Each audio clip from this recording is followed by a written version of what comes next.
Halo, selamat berjumpa lagi dengan saya, Puji Astuti. Masih menjawab beberapa pertanyaan dari teman-teman, khususnya yang mengikuti program prakerja dalam materi membangun bisnis bimbingan belajar untuk profesional pendidik. Sebelum saya lanjut ke sesi pertanyaan, saya ingin mengucapkan terima kasih kepada seluruh pihak yang hingga saat ini membantu proses pembuatan video ataupun materi. Juga saya ingin mengucapkan terima kasih kepada teman-teman yang telah berpartisipasi aktif, baik itu dalam memberikan pertanyaan, memberikan kritik, ataupun membantu memberikan materi-materi. Serta saya juga ingin mengingatkan kepada teman-teman sekalian bahwa untuk mendapatkan sertifikasi pelatihan dari program prakerja, teman-teman harus menyelesaikan kelas yang telah teman-teman pilih. Jadi apabila teman-teman telah memilih salah satu kelas ya, kemudian teman-teman tidak menyelesaikannya sampai akhir atau hanya berhenti di tengah jalan, otomatis sertifikat pelatihannya pun tidak akan keluar sampai kapanpun gitu ya. Jadi apabila teman-teman sudah memilih salah satu kelas, usahakan teman-teman menyelesaikannya sampai akhir. Begitu juga bagi teman-teman yang telah memilih kelas saya, harap menyelesaikan kelas tersebut sampai akhir, karena di sesi akhir nanti teman-teman akan mendapatkan sertifikat pelatihan, di mana sertifikat pelatihan tersebut dapat teman-teman gunakan baik itu untuk membuka bisnis, bimbingan belajar, ataupun sebagai referensi sertifikasi dalam melamar pekerjaan. Ya.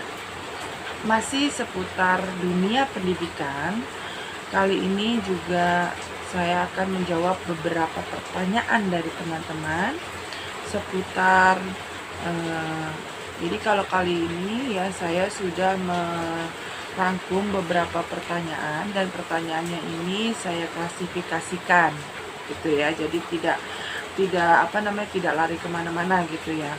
Nah, untuk kali ini saya akan membahas mengenai bimbingan belajar untuk kelas private, atau teman-teman biasanya menyebutnya dengan les privat ya. Oke, langsung saja ke pertanyaan yang pertama. Pertanyaan yang pertama itu datangnya dari Safik di Jakarta. Selamat pagi Ibu, bagaimana cara menentukan besar biaya khusus private? Saya tinggal di Jakarta dan saat ini saya sudah mulai melaksanakan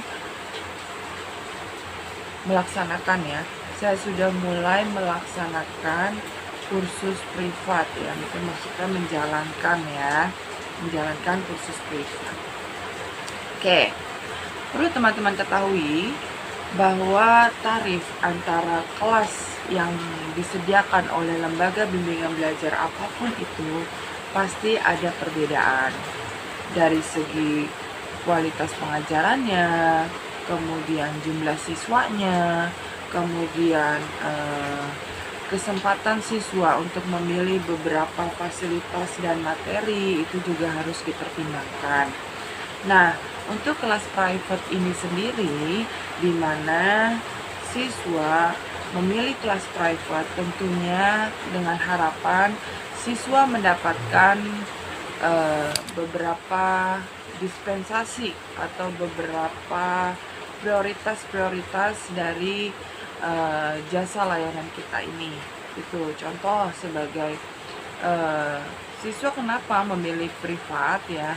Karena mungkin yang pertama, siswa merasa nyaman dengan sistem pembelajaran secara privat, ya kan? Dimana di privat itu, siswa hanya maksimal 2 orang dalam satu kelas atau dalam satu kali pertemuan gitu. Dan tutornya pun bisa siswa pilih.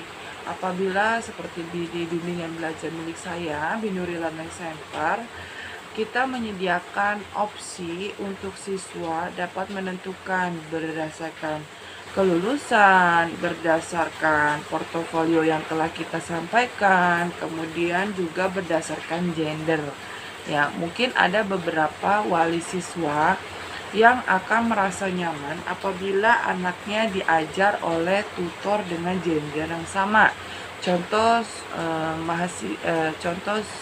siswanya ini adalah seorang wanita atau perempuan ya. Mungkin orang tua atau siswanya yang lebih besar merasa nyaman apabila tutor yang mengajarnya pun juga perempuan gitu ya. Jadi itu kelebihan dari bimbingan belajar private yang harus teman-teman ketahui. Nah, pendidikan ini sangat penting untuk anak-anak agar memiliki masa depan yang lebih cerah lagi.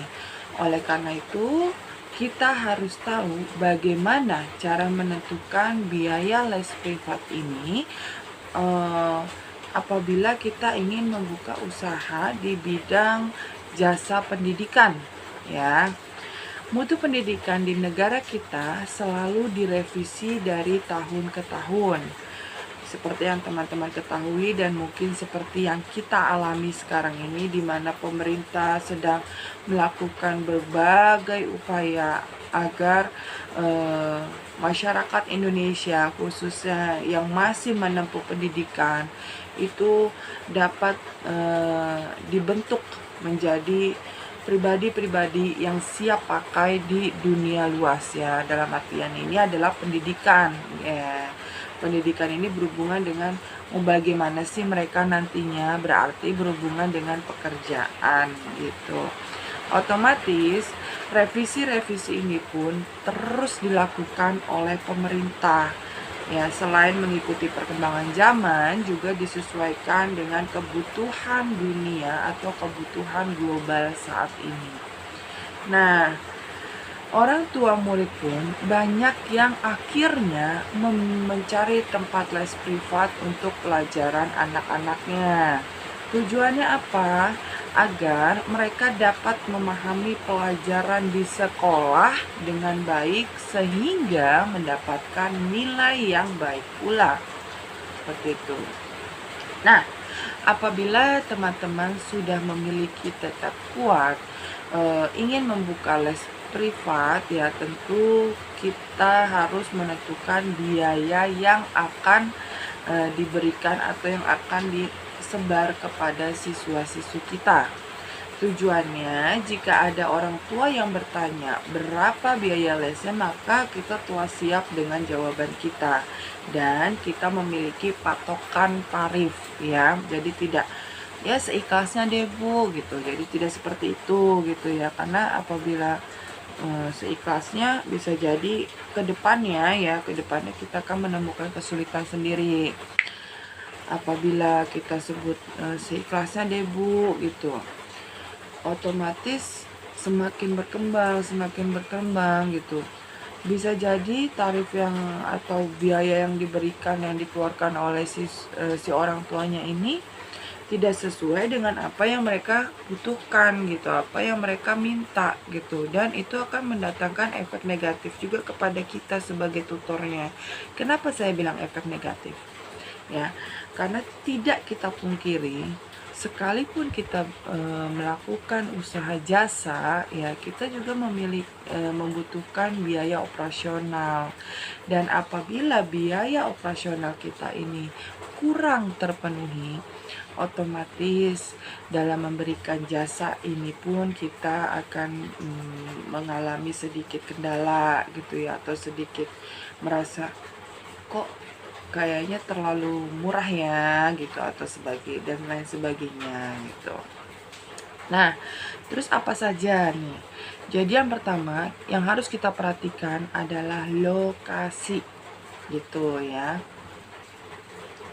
Nah, tarif belajar privat akan berbeda antara satu daerah dengan daerah lainnya.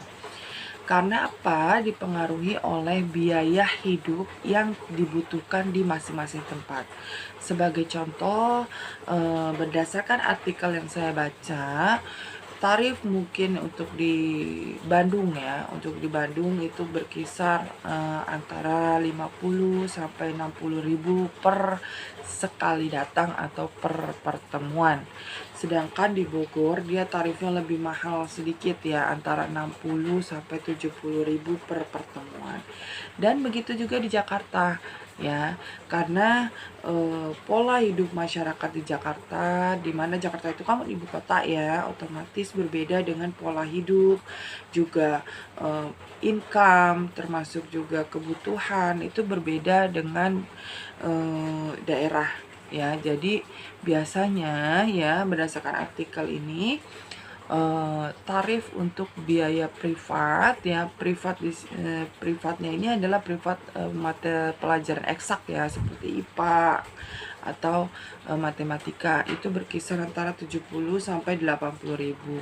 Sedangkan untuk pelajaran non eksak ya, kalau di sekolah dasar itu ada tema, kemudian ada di dalam tema itu ada IPS, IPA, PPKM, bahasa Indonesia, bahasa Inggris ya, atau mata pelajaran klasikal seperti SBDP, PJOK, PLBJ, seni ya, itu tarifnya lebih murah dari tarif eksak ya. Sedangkan untuk bahasa Inggris ini sendiri bisa kita kenakan tarif berbeda lagi gitu, karena tidak semua sekolah itu mengadakan mata pelajaran bahasa Inggris seperti itu ya. Nah, kemudian yang kedua adalah berdasarkan pengalaman. Cara menentukan biaya privat berikutnya itu berdasarkan pengalaman. Pengalaman mengajar dari seorang tutor akan menentukan variasi tarif biaya les per pertemuan. Seorang pengajar baru tentu akan berbeda tarifnya dengan tutor senior atau tutor yang telah memiliki jam terbang atau pengalaman ya, sudah lebih dari setahun atau sudah bertahun-tahun gitu. Dan biasanya kalau tutor yang sudah berpengalaman ini atau tutor yang menentukan tarif tinggi ini, biasanya mereka memiliki teknik mengajar yang teknik mengajar tersendiri gitu. Kemudian ada materi-materi tambahan dan memang sudah terbukti kredibilitas dari si tutornya ini gitu ya. Kemudian yang ketiga adalah berdasarkan mata pelajaran. Jadi biaya tarif privat ini juga dibedakan melalui mata pelajaran masing-masing. Sebagai contoh kita ambil matematika itu sekitar 50.000. Kemudian biologi karena lebih sulit ya, karena kan di dalamnya ada sainsnya juga, kemudian ada perhitungan juga atau matematika juga, jadi tarifnya lebih besar ya, sekitar 70 sampai 80.000. Kemudian bahasa Inggris bisa kita kenakan tarif antara 50.000 sampai 55.000 atau 60.000 ya. Kemudian ada lagi fisika. Nah, fisika ini juga masih menempati posisi biaya privat termahal ya. Karena sekali datang tutor bisa menentukan tarif antara 100 sampai 150.000 untuk mata pelajaran fisika. Gitu. Selain itu, demi menunjang aktivitas belajar siswa, ya, les privat seringkali menjadi alternatif yang banyak dipilih oleh orang tua murid. Berbeda dengan sistem pembelajaran di sekolah. Sementara saya benarkan kameranya, karena ini goyang-goyang. Ya. Berbeda dengan sistem pembelajaran di sekolah ataupun lembaga bimbingan belajar, yang mana les privat ini lebih identik dengan waktu pembelajaran yang fleksibel ya. Nah, umumnya les privat itu dilakukan di rumah dengan jumlah siswa yang terbatas. Tidak hanya itu, biaya les privat juga jauh berbeda dengan biaya pendidikan di lembaga bimbel ataupun lembaga pendidikan formal lainnya. Apabila biaya bimbel atau pendidikan formal biasanya sudah ditentukan oleh pengelola atau yayasan, lain halnya dengan biaya les privat ini sendiri, di mana cara menentukan biaya les privat biasanya ditentukan berdasarkan kesepakatan antara wali murid dengan guru lesnya itu. Nah, selain dari ketiga tadi tips cara menentukan biaya ya berdasarkan lokasinya, kemudian jenis mata pelajarannya, kemudian pengalaman dari si tutornya itu ya.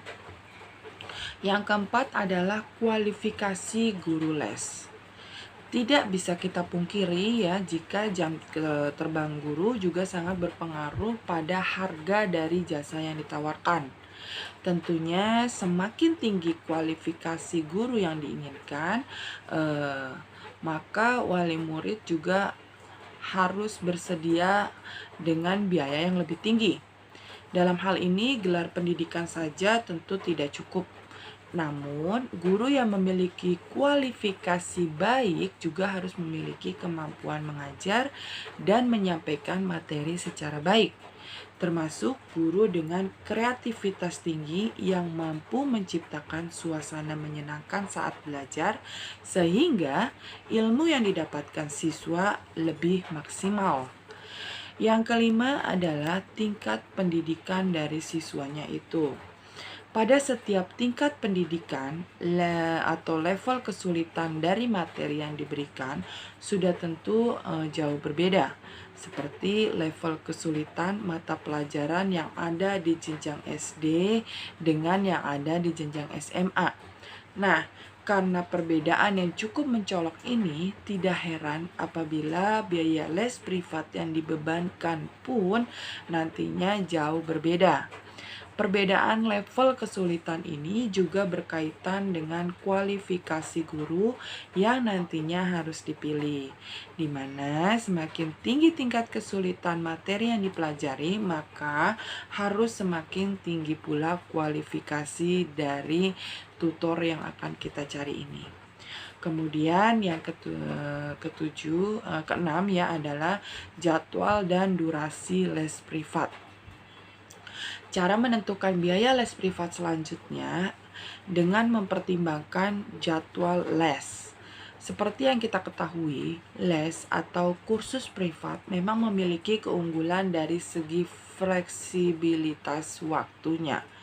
Anak-anak maupun orang tua dapat menentukan waktu belajar sesuai dengan aktivitas harian. Begitu juga durasi pertemuan yang bisa diatur sesuai dengan kesepakatan dari kedua belah pihak. Apakah satu kali pertemuan itu 60 menit, 90 menit, atau bahkan satu kali pertemuan 120 menit atau 2 jam. Semakin panjang durasi les yang diinginkan, pastinya biaya yang dibutuhkan pun akan semakin besar. Di sini, seorang guru privat juga dapat meminta biaya tambahan apabila jadwal les dilakukan hingga malam hari atau termasuk ke jam-jam lembur. Nah, yang berikutnya adalah sistem pembayaran.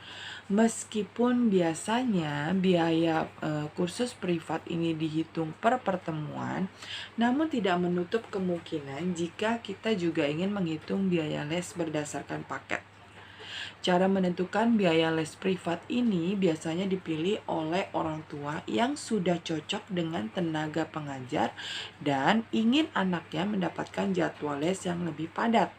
Sebab dengan jadwal pertemuan yang lebih sering dan panjang, biaya paket per bulan atau tahunan cenderung lebih terjangkau. Kemudian yang selanjutnya adalah transportasi. Karena les privat umumnya dilakukan di rumah masing-masing siswa, maka guru membutuhkan biaya transport yang kadang tidak sedikit. terutama jika jarak antara rumah guru atau siswa ini relatif jauh. Jadi, selain menentukan biaya pokok, ada baiknya jika orang tua murid juga memperhitungkan biaya transportasi. Jangan sampai besaran biaya les yang diterima guru tidak sesuai dengan modal yang dikeluarkan untuk kebutuhan transportasinya. It- eh, Selain itu, ya, dengan menentukan biaya transportasi yang berbeda dengan biaya biaya pokoknya, ya, tentunya siswa atau tentunya si tutor ini juga akan lebih semangat lagi dalam menyampaikan materi-materinya seperti itu. Nah, itu tadi bagaimana cara menentukan besar biaya untuk kursus privat atau les privat. Semoga menjawab atau setidaknya memberikan gambaran kepada khususnya saudara Syafiq yang memberikan pertanyaan ini, dan umumnya untuk seluruh rekan-rekan yang sedang menyaksikan video ini. Kemudian lanjut ke pertanyaan berikutnya. Datangnya dari Hafiz di Jakarta. Saya seorang guru privat. Bagaimana tips agar dapat menjadi guru privat yang baik? Ya. Tips untuk menjadi guru privat yang baik. Di sini perlu teman-teman ketahui bahwa seorang guru yang baik itu bukan hanya guru yang memahami mata pelajaran secara baik. Karena kita adalah penggerak atau kita bergerak di bidang layanan jasa, otomatis nilai pelayanan pun harus kita perhatikan gitu. Jadi tidak hanya kita menyediakan tutor-tutor yang mungkin dari segi akademiknya sangat bagus gitu, tapi kita juga harus memperhatikan bagaimana cara si tutor ini atau cara kita untuk mengelola kelas gitu. Agar apa? Tentunya agar tercipta suasana belajar yang menyenangkan, sehingga nantinya siswa juga dapat menerima materi-materi yang kita sampaikan dengan baik gitu. Menyandang status sebagai guru les privat bukan berarti mengurangi esensi guru pintar sebagai seorang guru. Baik guru les privat atau bimbingan belajar maupun guru yang mengajar di sekolah formal sama-sama memiliki fungsi dan tugas yang sama, yaitu mendidik dan mengajar siswa. Nah, karakteristik yang wajib dimiliki oleh seorang guru harus juga dimiliki oleh seorang guru untuk kelas privat atau guru bimbingan belajar. Jika guru pintar ingin mengajar les privat dan menjadi guru les privat yang baik, guru harus mengetahui cara menjadi guru privat atau memiliki metode mengajar ya pembelajaran les privat ini yang sesuai. Jadi guru tidak perlu khawatir. Menjadi guru yang baik bukan berarti seorang guru harus mengajar di sekolah formal. Lakukan beberapa metode-metode atau beberapa inovasi agar teman-teman guru dapat menjadi guru yang baik. Apa saja sih? Ya, yang pertama kita harus memahami karakter dari si anak atau si siswanya ini.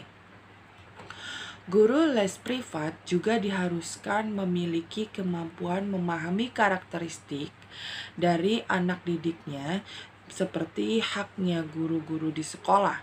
Pemahaman tentang anak didik atau siswa penting diketahui oleh seorang guru, termasuk guru les privat atau guru-guru di bimbingan belajar lainnya. Hal ini penting karena segala informasi tentang anak dapat menjadi pijakan untuk merancang pembelajaran yang sesuai dengan anak. Dengan demikian, anak didik akan lebih mudah memahami materi dan menyukai proses pembelajaran yang dilalui selama mengikuti kegiatan pembelajaran di privat atau di bimbingan belajar. Informasi apa saja yang harus diketahui, kemudian informasi tentang apa yang harus kita pahami, seperti tentang kendala belajarnya, kemudian sifat dari si siswanya ini, pola belajarnya, dan apa saja yang disukai atau yang tidak disukai anak saat kegiatan belajar. Cara mendapatkan informasi-informasi ini dapat dilakukan dengan cara mengobrol santai sebelum memulai pelajaran atau bertanya kepada orang tua dari si anaknya ini. Apakah ada kendala di salah satu mata pelajaran atau bahkan si anak ini memiliki diagnosis atau diagnosa dari psikolog gitu, dan masuk ke dalam kategori anak berkebutuhan khusus atau ABK. Yang kedua adalah kita harus menguasai materi. Seorang guru baik itu ya, baik itu di les privat, di bimbingan belajar, ataupun guru sekolah formal, wajib memiliki penguasaan terhadap materi dengan baik. Apa jadinya apabila seorang guru tidak paham tentang konsep pelajaran yang kita ajarkan? Hal ini sesuai dengan salah satu dari kompetensi yang wajib dimiliki oleh seorang guru, yaitu kompetensi profesional. Supaya menguasai materi pelajaran yang diajarkan dengan baik, jangan malas untuk membaca literasi atau buku. Selain membaca, banyak lagi hal yang dapat dilakukan untuk mendalami materi yang akan diajarkan. Misalkan dengan berdiskusi dengan teman guru, kemudian menonton video pembelajaran, mengikuti seminar atau pelatihan, mengikuti komunitas guru, dan masih banyak lagi. Yang ketiga adalah menguasai metode mengajar.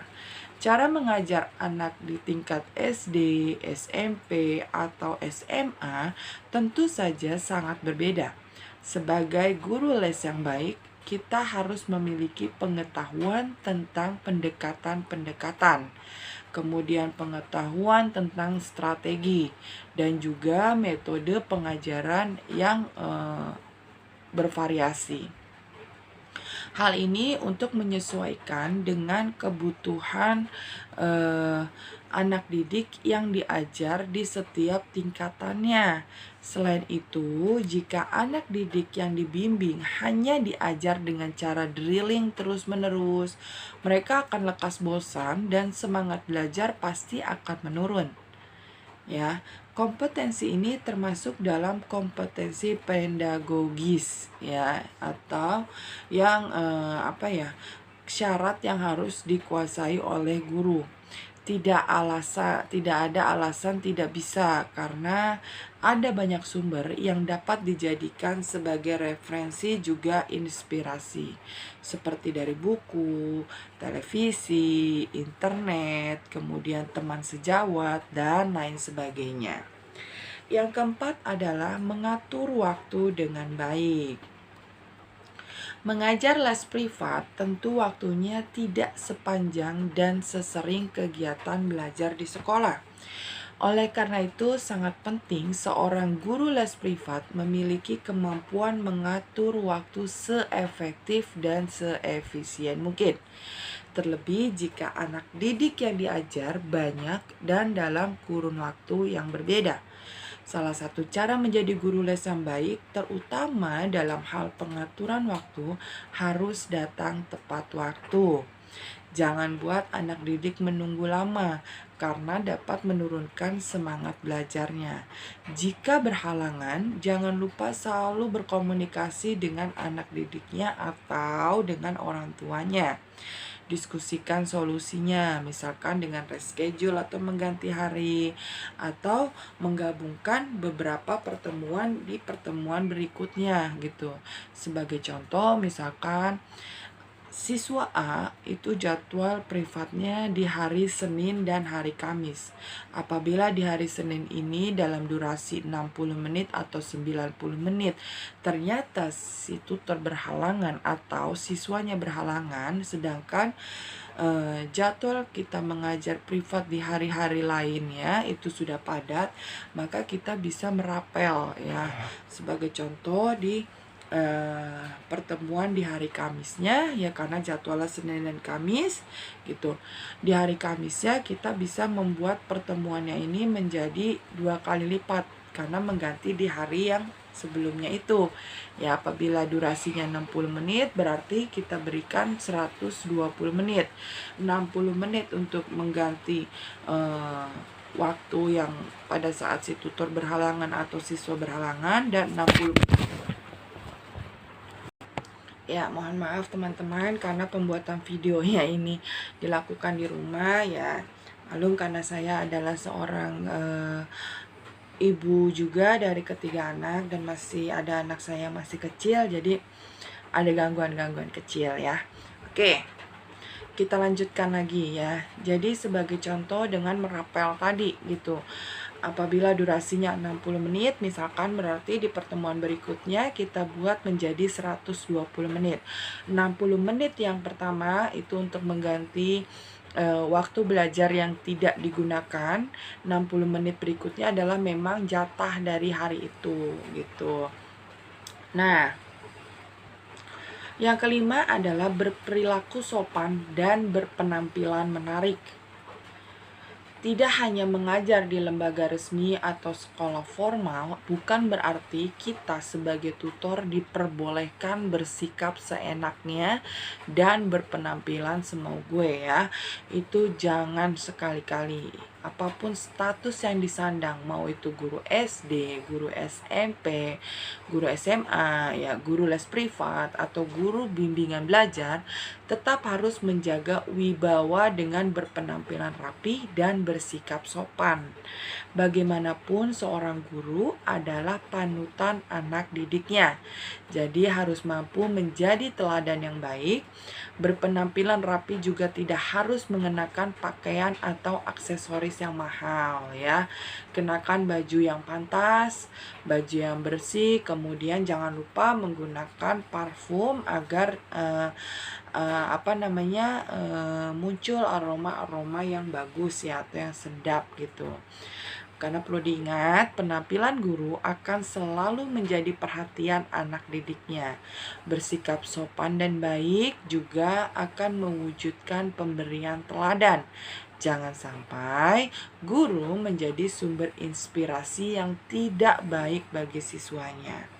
Kita juga harus memberikan penjelasan-penjelasan dengan bahasa yang baik gitu. Sekalipun kita memberikan contoh ya, misalkan dengan kasus ya kan, itu pun dengan menggunakan bahasa yang baik atau bahasa yang sopan, karena nantinya itu yang akan diserap oleh si peserta didiknya gitu. Ya, itu tadi penjelasan dari pertanyaan saudara Hafiz mengenai tips agar menjadi guru privat yang baik. Semoga bermanfaat. Nah, pertanyaan selanjutnya datangnya dari Jendra ya di Maluku, jauh sekali. Pertanyaannya adalah, mengapa les privat lebih efektif dibanding les reguler lainnya? Nah, pertanyaan seperti ini sebenarnya tidak terlalu objektif ya, maksudnya karena tidak semua siswa dan orang tua siswa itu menganggap bahwa les privat ini adalah metode belajar efektif. Kembali lagi disesuaikan dengan kebutuhan dan keinginan dari siswa dan orang tua siswanya itu sendiri. Les privat merupakan metode pembelajaran yang banyak digunakan saat ini.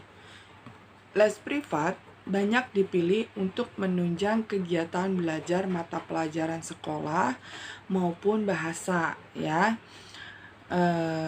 Metode pembelajaran les privat dianggap lebih efektif daripada les di bimbingan belajar.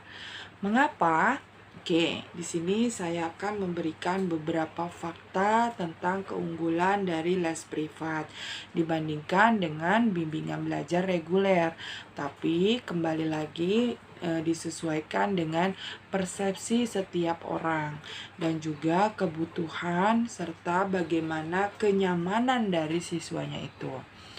Yang pertama faktanya, siswa lebih fokus dengan perhatian penuh dari guru. Saat belajar di kelas, anak sering kali mengeluhkan tentang kondisi kelas yang ramai. Penyampaian materi belajar yang terlalu cepat atau terlalu lambat, kemudian suara guru yang terlalu lirih atau pelan, terlebih lagi jika siswa kurang percaya diri dalam mengemukakan pendapat pada guru. Dia akan diam walaupun tidak mengerti tentang pelajaran tersebut. Akhirnya, siswa ini melewatkan satu materi dan kesulitan untuk mengikuti materi pelajaran berikutnya yang masih berkaitan. Dengan les privat, siswa merasa dapat belajar secara personal dengan ritme yang disesuaikan dengan daya tangkap siswa, sehingga kemampuan akademik siswa ini akan meningkat. Fakta berikutnya adalah waktu belajar yang fleksibel. Pada umumnya, jadwal guru les privat dapat menyesuaikan dengan jadwal siswa, khususnya untuk siswa yang memiliki jadwal yang super padat, seperti mengikuti kegiatan ekstrakurikuler, kemudian jadwal les lainnya ya yang sesuai dengan keinginan dan apa yang diikuti oleh siswa tersebut.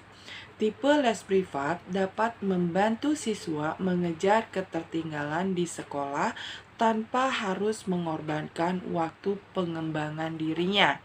Selain itu, guru privat juga dapat memberikan pembelajaran intensif kepada siswa saat akan menghadapi ujian di sekolah. Fakta yang berikutnya, orang tua dan guru lebih mudah dalam memantau perkembangan siswa. Bimbingan belajar dengan les privat membuat orang tua lebih mudah memonitor aktivitas belajar anak. Orang tua juga dapat berkonsultasi setiap saat dengan guru les untuk memantau perkembangan kemampuan akademik anak. Hal ini sangat cocok untuk orang tua yang sibuk bekerja dan tidak dapat menemani anaknya saat belajar. Fakta yang berikutnya, pembelajaran dapat diatur sesuai kebutuhan siswa. Guru les privat yang hebat memiliki kemampuan cepat beradaptasi dengan kebutuhan siswa. Pada awal pembelajaran, guru akan mengobservasi tingkat kemampuan siswa dalam mencerna materi. Dari situ, guru menyesuaikan rencana pelajaran dengan kebutuhan dan kemampuan siswa. Fakta selanjutnya membuat siswa lebih percaya diri. Kendala siswa saat belajar di kelas adalah malu salah dan minder. Bimbingan belajar dengan les privat dapat menambah kepercayaan diri dari siswa untuk mengajukan pertanyaan ketika siswa belum memahami topik tertentu. Dan siswa dapat mengeksplor kemampuannya lebih dalam dengan belajar secara mandiri dengan bimbingan guru.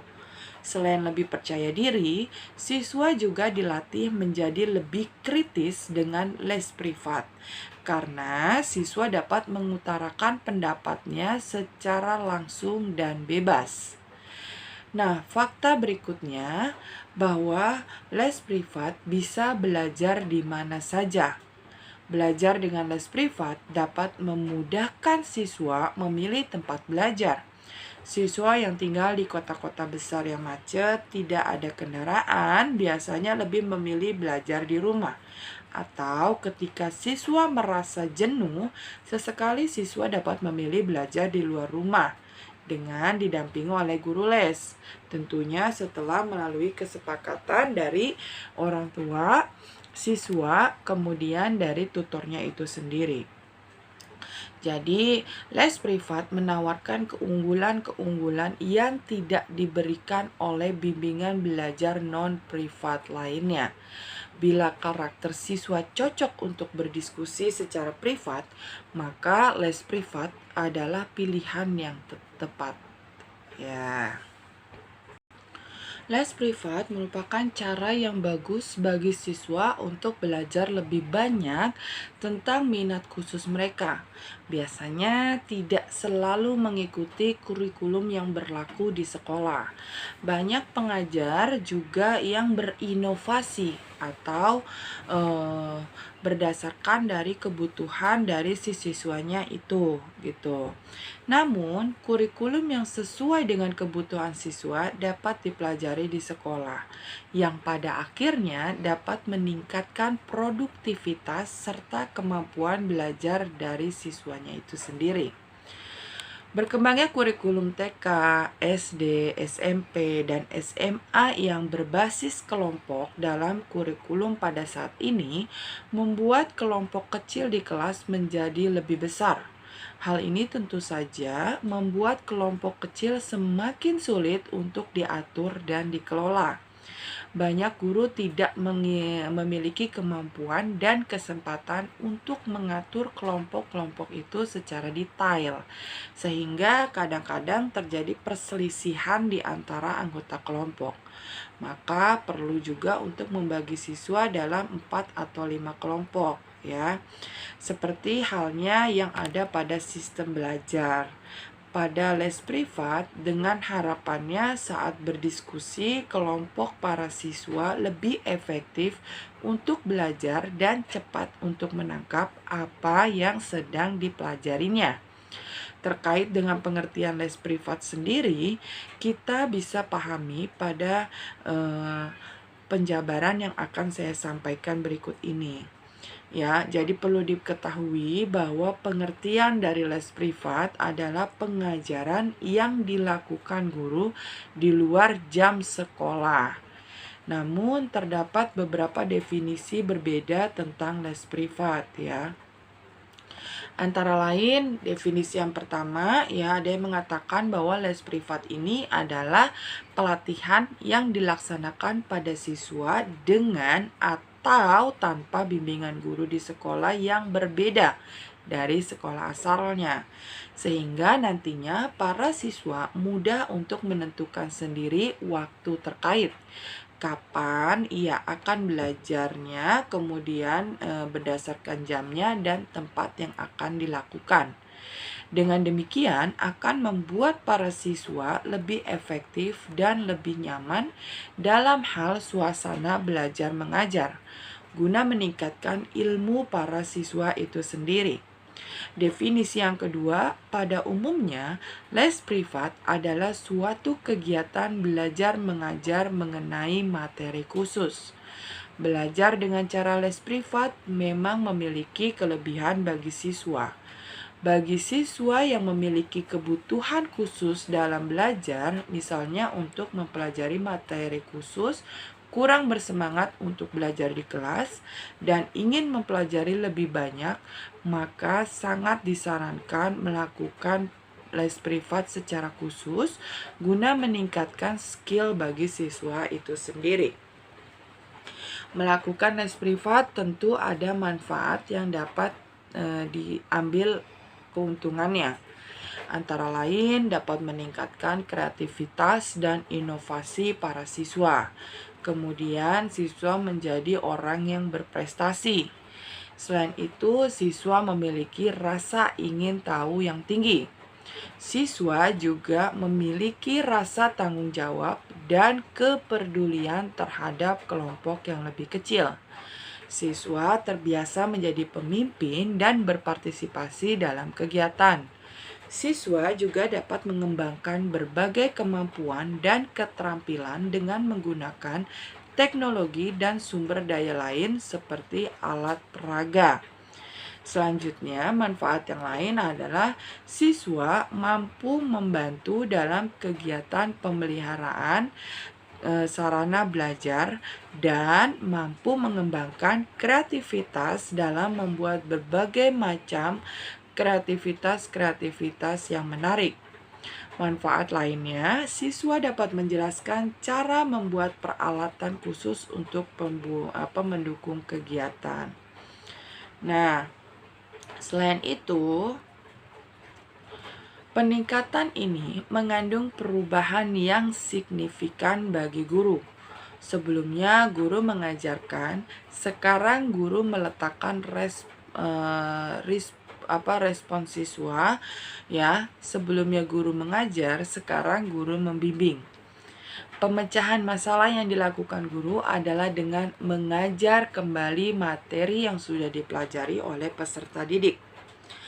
Dalam hal ini, guru memahami bahwa pembelajaran sebagai proses yang memerlukan waktu, memerlukan tenaga, dan memerlukan daya untuk mengefektifkan pembelajaran. Dengan demikian, kesadaran yang dimiliki guru akan pentingnya penyusunan strategi pembelajaran dan menjamin adanya kepastian waktu yang diperlukan oleh siswa untuk mencapai kompetensi yang diharapkan. Lantas, alasan umum apa yang paling banyak diajukan orang tua untuk mengambil les privat? Yang pertama adalah karena kurangnya waktu. Yang kedua adalah karena ketidaktahuan bahwa dia dapat memperoleh bantuan dari orang lain. Yang ketiga, karena kurangnya minat untuk belajar. Yang keempat, karena kurangnya minat untuk mengikuti kegiatan kesiswaan lainnya. Yang keenam, karena perasaan kurang percaya diri. Sedangkan yang terakhir, karena rasa tidak nyaman pada siswa lain dan kurangnya minat terhadap bidang yang sudah ditempuh oleh siswa. Kebanyakan siswa biasanya tidak cukup hanya mengandalkan pembelajaran di sekolah dan di rumah secara seorang diri. Maka alternatifnya adalah dengan mengikuti belajar di luar waktu sekolah. Ya, itu sebabnya maka bimbel dan les privat menjadi pilihan. Bimbel mungkin bisa menjadi pilihan yang bagus, akan tetapi banyak sekali kekurangan bimbel dibandingkan dengan belajar privat di rumah. Yang pertama, waktu bisa fleksibel dan biasanya disesuaikan dengan jadwal murid dan guru. Beda dengan bimbingan belajar yang memang waktunya sudah ditetapkan. Maka mau tidak mau, murid harus mengikuti waktu yang sudah ditetapkan tersebut. Selain itu, siswa juga tidak perlu capek-capek pergi ke tempat bimbel karena guru akan datang sendiri ke rumah siswa tersebut. Hal ini tentu sangat membantu siswa dalam belajar, terutama karena memang ya tenaga siswa ini sudah terkuras habis untuk mengikuti kegiatan belajar di sekolah. Rata-rata belajar di sekolah itu ya untuk saat sekarang ini dari pukul 7 sampai pukul 12 atau ada yang sampai sore sampai pukul 3. Kemudian jika sorenya harus pergi ke tempat bimbel yang belum tentu dekat jaraknya, tentu akan sangat menguras tenaga. Maka belajar privat di rumah bisa menjadi solusi bagus untuk dipilih. Kemudian belajar tentu saja bisa lebih fokus. Di sekolah, perhatian guru harus tercurah untuk sekitar 20-30 siswa. Demikian pula dengan bimbingan belajar. Pikiran guru harus tercurah untuk sekitar 5-10 siswa. Berbeda dengan privat. Ya, seperti namanya ya, privat berarti seorang diri. Guru bisa fokus untuk menggembleng murid ya yang seorang diri tersebut. Tentu ini akan jadi jauh lebih efektif dalam memberikan pemahaman pada seorang siswa privat. Murid juga bisa lebih leluasa untuk bertanya dan mengeksplor kemampuannya. Berbeda dengan belajar di sekolah ataupun tempat bimbel yang memang jumlahnya lebih dari satu orang, biasanya ada murid yang enggan untuk bertanya meskipun sebenarnya dia belum paham dengan apa yang sedang dipelajari di sekolah ataupun di tempat bimbel. Entah karena malu, gengsi, takut, dan atau faktor-faktor lainnya. Nah, saat belajar privat di rumah, dijamin rasa minder dan malu itu akan hilang 100% karena tidak ada murid lain selain dirinya. Guru juga yang didatangkan biasanya dari perguruan tinggi negeri ternama yang sudah berpengalaman dan memiliki kemampuan mengajar yang baik serta memahami kondisi murid. Jika murid tidak cocok dengan seorang guru, maka bisa dengan mudah untuk melakukan pergantian guru, sehingga didapat guru yang terasa lebih cocok dengan murid. Selain itu, progres atau perkembangan murid benar-benar terpantau. Orang tua murid tentu bisa menanyakan secara langsung tentang progres ini, mengingat sang guru privat bisa sangat mudah ditemui. Ya, itu tadi alasan atau faktor yang menyebabkan bahwa les privat ini lebih efektif dibanding les reguler atau bimbingan belajar reguler lainnya. Semoga bermanfaat untuk Jendra di Maluku. Pertanyaan selanjutnya datang dari Vialen. Bagaimana cara mendirikan bisnis les privat di masa pandemi seperti sekarang ini? Oke, ini sepertinya sudah pernah ada beberapa kali teman-teman yang menanyakan tentang bagaimana cara mendirikan les privat di masa pandemi, atau apa sih prospeknya ya, prospek dari bisnis atau usaha les privat atau usaha bimbingan belajar gitu. Dan apakah masih menjadi runner up ya bagi lembaga pendidikan di tengah masa pandemi ini ya, mendirikan bimbingan belajar atau mengelola kelas privat itu. Nah, membuka bisnis les privat maupun bimbingan belajar menjadi salah satu jenis usaha yang cukup menguntungkan. Tuntutan pendidikan semakin tinggi, sehingga banyak pelajar yang membutuhkan bimbingan les privat untuk meningkatkan keterampilan dan pengetahuan. Mendirikan usaha privat di masa pandemi memerlukan strategi dan metode yang tepat agar bisa tepat sasaran. Melihat banyaknya penyedia jasa privat membuat tingkat persaingan usaha les privat juga menjadi cukup tinggi. Meski demikian, prospek bisnis les privat masih menjanjikan, apalagi jika bisnis jasa yang ditawarkan memiliki konsep yang matang dan sesuai dengan kebutuhan pasar. Lantas apa saja sih tips untuk mendirikan les privat? Yang pertama, menentukan konsep sesuai segmentasi pasar yang dituju. Banyaknya program studi membuat harus menentukan mata pelajaran tertentu yang akan dijadikan sebagai bahan ajaran les privat. Nah, selain itu, sebelum membuka les privat atau bimbel, ada baiknya teman-teman menentukan terlebih dahulu konsep apa yang ingin dibawa. Pastikan memiliki mata pelajaran tertentu atau khusus agar target pasar menjadi lebih jelas. Agar lebih mudah menentukan segmentasi pasar yang dituju, bisa juga teman-teman melakukan sedikit riset pasar. Metode riset pasar ini bertujuan untuk menentukan segmentasi pasar atau siapa konsumen bisnis yang dijalankan. Yang kedua, menentukan cara penyediaan jasa les. Umumnya, les privat atau bimbel dilakukan secara tatap muka, baik dalam fokus grup kecil yang biasa dilakukan di rumah atau grup besar yang dilaksanakan di ruang kelas. Namun, melihat kondisi pandemi saat ini, konsep les tatap muka sepertinya bukan menjadi pilihan yang tepat. Oleh karena itu, perlu mempertimbangkan bisnis les privat secara online.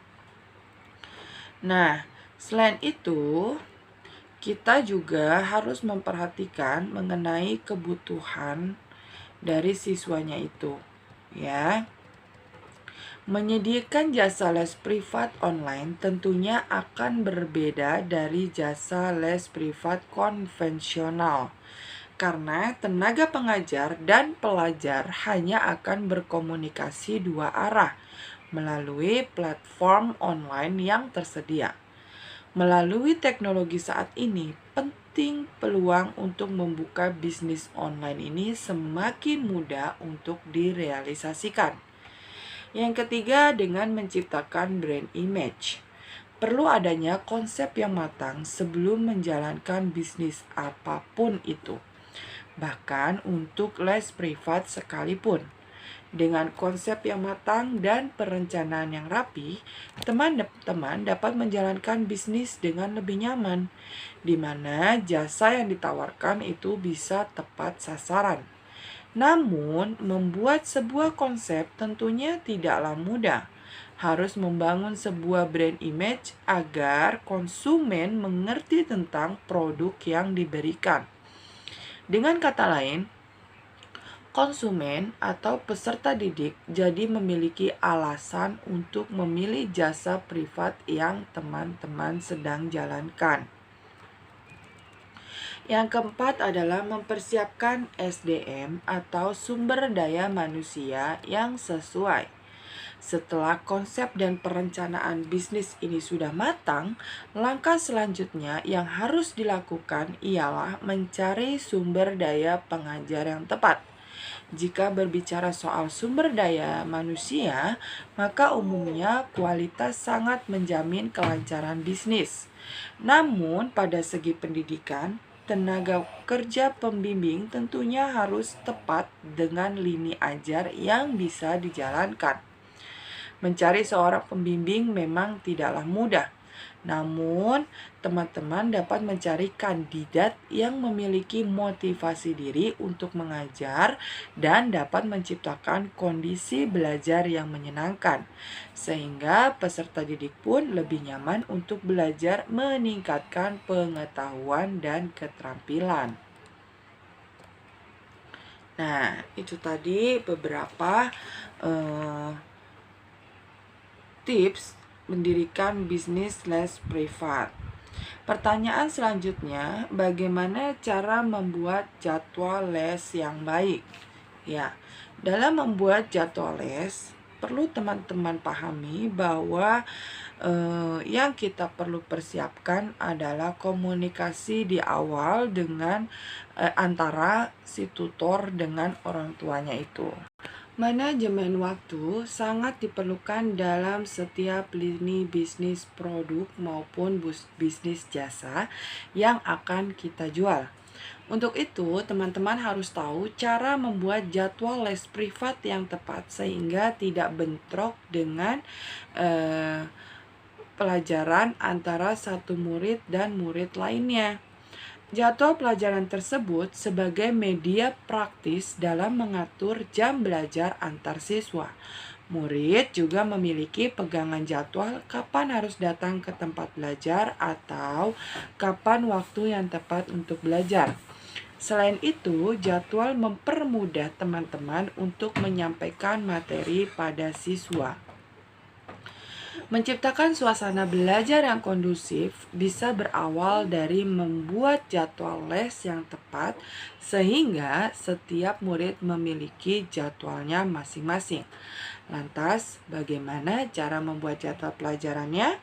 Di sini saya akan menjabarkan sedikit mengenai cara membuat jadwal pelajaran. Yang pertama, buat jadwal jam kosong guru.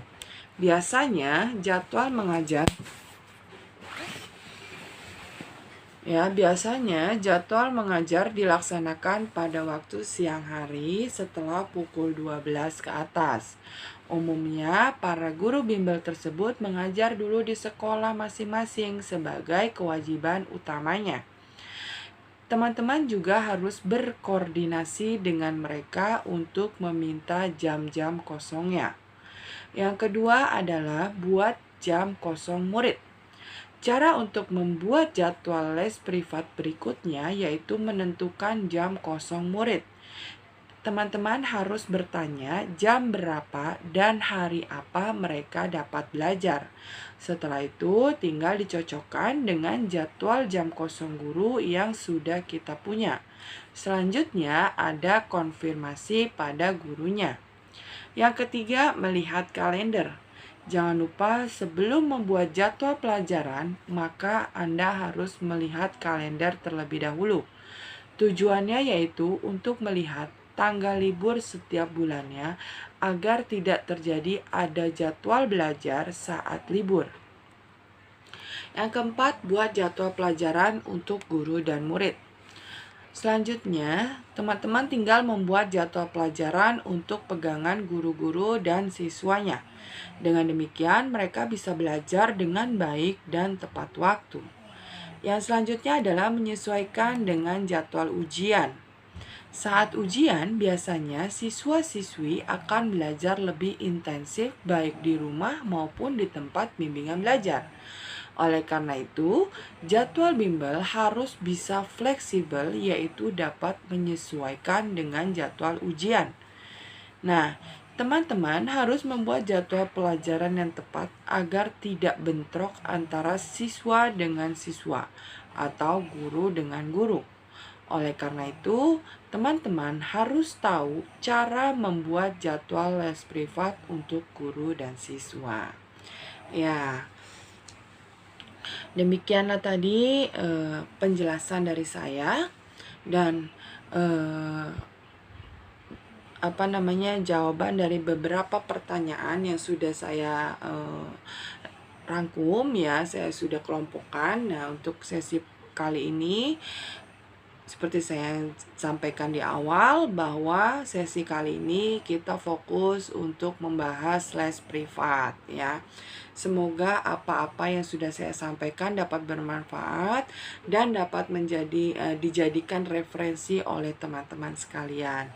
Jangan lupa terus memberikan saran, kritik, juga pertanyaan. Boleh melalui kolom komentar ataupun dengan mengikuti grup yang ada di Telegram atau melalui WhatsApp saya. Nanti akan saya berikan di bio. Terima kasih sekali lagi. Mohon maaf atas segala kekurangan dalam saya menjabarkan atau menjelaskan pertanyaan dari teman-teman. Sekali lagi bahwa manusia tidak ada yang luput dari kesalahan. Saya mohon dibukakan pintu maaf yang suas-suasnya. Terima kasih dan sampai berjumpa lagi. Wassalamualaikum warahmatullahi wabarakatuh.